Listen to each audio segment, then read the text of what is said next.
So if you're a homeowner in Lakewood Ranch, odds are you've probably thought about it. Moving up to a bigger home, right? It's a goal so many of us have, but it comes with this huge challenge. How do you actually sell your current home and buy a new one without getting caught in that stressful limbo in between? And this question, right here, this is it.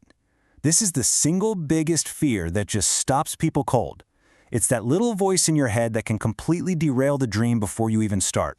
And look, that fear is totally understandable, but here's the great news. It is almost always avoidable.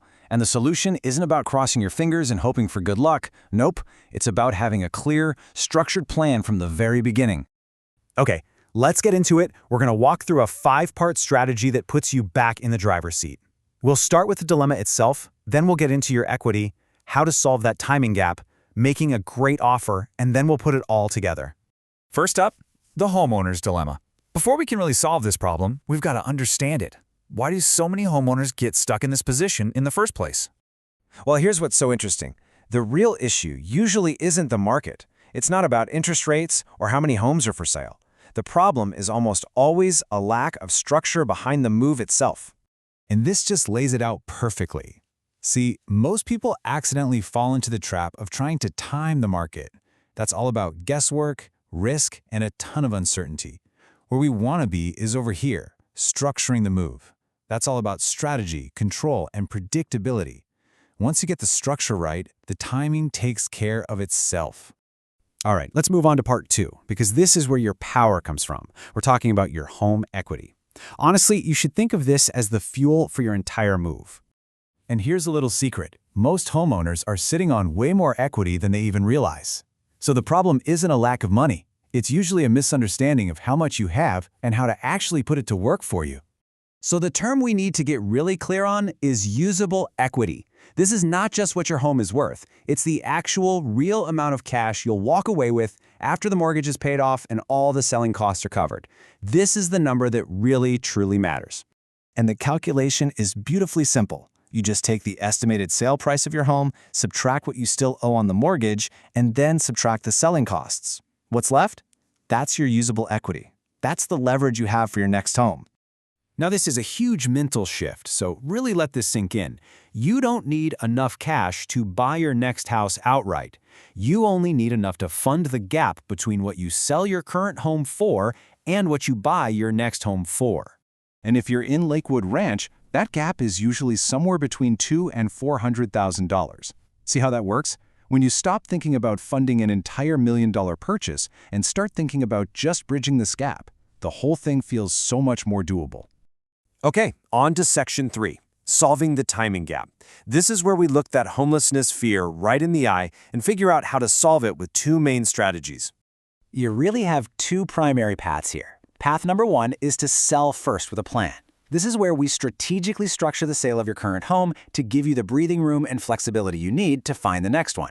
Path 2 is buy first with structure, which involves using your equity and some specific loan products to lock down that new home before you even sell your current one. Of course, that buy first idea immediately brings up the $1 million question. Wait, can I actually qualify for a whole new mortgage when I still have my current one? It's a great question, and a lot of people just assume the answer is no. But it's a bit more complicated than that.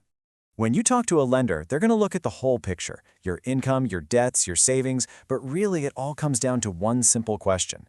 Can your finances handle carrying both mortgages, even if it's just for a little while? For a surprising number of people, the answer is actually yes, and that opens up a world of possibilities. Which leads us perfectly into section 4, making a competitive offer. It's time to bust this myth that having a home to sell means your offer is automatically weak. So first, let's just make sure we're on the same page. A contingency is just a condition in your offer. In this case, it means your offer to buy a new home is conditional on your current home selling. It's a safety net for you, the buyer. And this right here explains everything. The reason contingencies get a bad rap isn't because they're a bad idea. It's because, for the seller, they introduce uncertainty. The seller is left wondering, okay, but will their home actually sell? How long is this going to take? So the secret is to remove as much of that uncertainty as you possibly can. You can make a contingent offer incredibly powerful. If you've priced your current home perfectly, you can show the seller a clear and defined timeline, you have strong financial pre-approvals, and you structure the deal to limit their risk. You do that and suddenly the contingency isn't a deal breaker, it's just a detail. All right, let's bring it all home with the final section, the strategic move-up plan. This is where all these individual pieces click together into a single, powerful strategy. And this really gets to the very heart of it. The big misconception out there is that a contingent offer is always a weak offer. But the reality, a poorly structured offer is a weak offer. A well-structured offer, even one with a contingency, can be a winner. It's all about the structure. So your entire move-up plan boils down to these 3 pillars of control. First, control your timing. Don't guess, structure it. Second, control your leverage. Know your usable equity down to the dollar. And third, control your options by knowing how to make any offer you write a competitive one. And that's really the bottom line.